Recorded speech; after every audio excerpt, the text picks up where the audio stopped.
अस्सलाम वालेकुम। गल इंज है भी सियाने आदन भी दाने दाने पे लिखा है खाने वाले का नाम। भी जिथे जेड़ा थोड़ा रिज़्क लिखा है ना उत्थे तुसी हर हाल विच खाना जो मर्जी कर लो।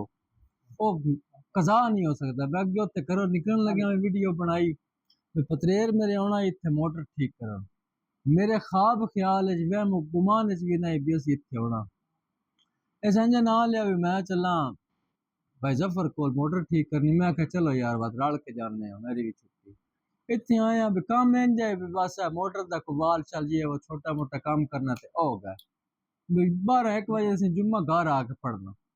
ਉਹ ਇੱਥੇ ਆਇਆ जनाब ते ਇੱਥੇ ਉਹ ਕੰਮ ਲਮਕਦਾ ਲਮਕਦਾ ਪਹਿਲੋ ਜੀ ਮੋਟਰ ਦੇ ਕੋਈ ਉਹ ਕੀ ਆਈ ਮਸਲਾ ਜੀ ਪਹਿਲੋ ਜੀ ਹਾਂ ਪਹਿਲੋ ਜੀ ਕੋਈ ਸੀਲ लीक है ते ਪਹਿਲੋ वाल लीक है ते करदियां किस्सा मुख्तसर मियां जी 2 वज गए ते बात इन्हां ने असीं बथेरी वारी आख्या नहीं असीं रोटी नहीं खानी चाह शाह पीती असीं पानी शानी पीता भाई जफर नूं आख्या रोटी नहीं खानी।